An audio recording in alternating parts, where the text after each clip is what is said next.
दोस्तों, हिबा करके वरासत से महरूम करने वाला सिलसिला ख़ास तौर पर ख़वातीन को इस मुल्क में जारी है और उसका रास्ता बंद भी किया जा रहा है। सुप्रीम कोर्ट ऑफ पाकिस्तान ने इस हवाले से बड़ी लैंडमार्क जजमेंट्स भी दी हैं।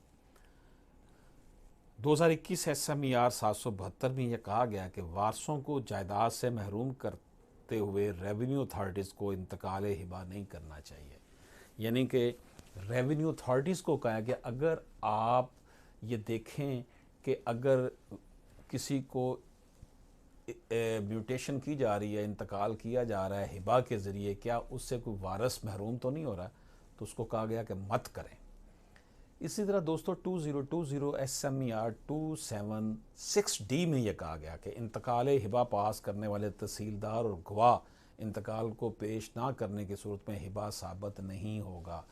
यानी कि अगर आपने वो म्यूटेशन साबित करनी है, ये कि इंतकाल हो गया था ज़मीन का, तो फिर तहसीलदार और गवाह को जो इंतकाल में पेश हुए थे वो साबित करें।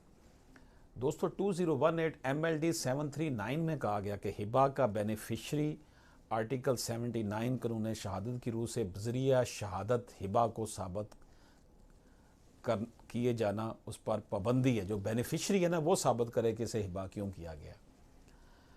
2017 YLR 399 बज़रिया वकील पेश करदा इंतकाल हिबा नाकाबिले इदखाल शहादत है। अगर आप वकील के ज़रिए हिबा के इंतकाल की कोई डॉक्यूमेंट पेश करते हैं तो अदालत ने कहा कि वो मानी नहीं जाएगी जब तक उसके ऊपर क्रॉस एग्जामिनेशन नहीं होगा। क्रॉस एग्जामिनेशन किन का होगा? तहसीलदार पे होगा, जिन लोगों के सामने हुआ है, गवाहों के सामने होगा। इसी तरह दोस्तों कि एक बंदा 85 साल का बूढ़ा है, उसको उससे हिबा करवा लिया गया है। इस एज में आके भी हिबा करवाया जाना दुरुस्त नहीं है। इसको नरेट किया गया है 2016 SCMR 1417 में।